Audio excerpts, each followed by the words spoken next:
The Second World War saw an array of experiments in the area of aviation. Some aircraft were created to be faster, some to hold more bombs, some to fly further, and some created, well, just to see if they would be of any use. The P12 Westland Wendover certainly falls into this last category. Starting life as a liaison and reconnaissance aircraft, this incredibly strange-looking small plane was essentially fitted with a British bomber tail and turret. But why? Well, in today's video, we look at the strangest British light aircraft of World War II.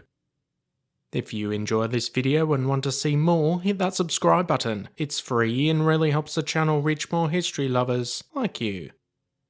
Westland Aircraft Company introduced their Lysander in 1938. This light aircraft featured a crew of 2, being the pilot and either a navigator or a passenger in their place. The original design of the aircraft was for the purpose of short reconnaissance missions, as well as artillery spotting, but during the war this role slightly changed, and many of these planes would be used for clandestine operations, such as dropping off or picking up Allied agents behind German lines. Being that the aircraft was light yet sturdy, it was perfect for landing on improvised airstrips to provide a safe passage for these Allied spies. Several versions were created and allowed for armaments of Browning machine guns to be fitted forward-facing for the pilot, and an additional weapon on a swivel for the passenger. But ultimately, all this armament was intended for defence. Its slow airspeed compared to the Axis fighters of the time meant that it was never intended to engage the enemy in a dogfight. Of the 175 deployed during the Battle of France, 118 would be lost to the Germans. With this focus on a defensive armament, a new concept was born.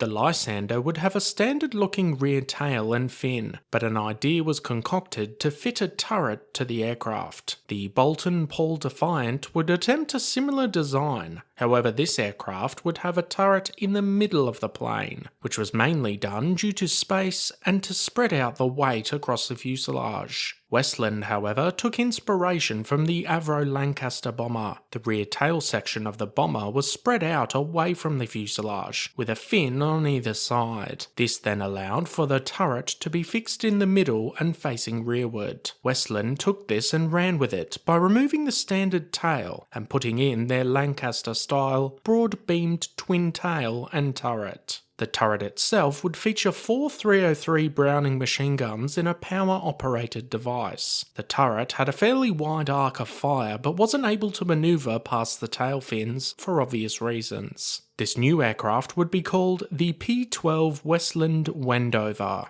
It first saw flight in 1941 and initially did have some stability issues with the weight distribution. After some of the kinks were ironed out, it managed to fly well and was very comparable to the original Lysander. Testing took place over several months, and the addition of the turret definitely assisted in protecting this slow aircraft. However, because it was so light and slow, the added weight would slow it down even further. Thoughts of adding a more powerful engine were floated, but due to the cost and other competing factors, this was brushed off. Ultimately, the Wendover would remain a prototype aircraft. As mentioned before, the British had experimented with turrets on smaller planes, and these had varying results. A decision had to be made as far as putting time and money into the Wendover, when perhaps at that stage of the war, these resources would be better spent elsewhere in the aviation world. The RAF were forever calling out for more bombers and fighters, so putting the effort into the Wendover, which was ultimately a sitting duck anyway, was likely to not bear the desired fruit, so the plans for widespread manufacturing of the plane were scrapped. The prototype would be shelved and the aircraft itself broken down for much needed parts. Although performing very well in testing, the strange British light aircraft was never to see any combat, but it's yet another example of a lesser known aircraft of World War II.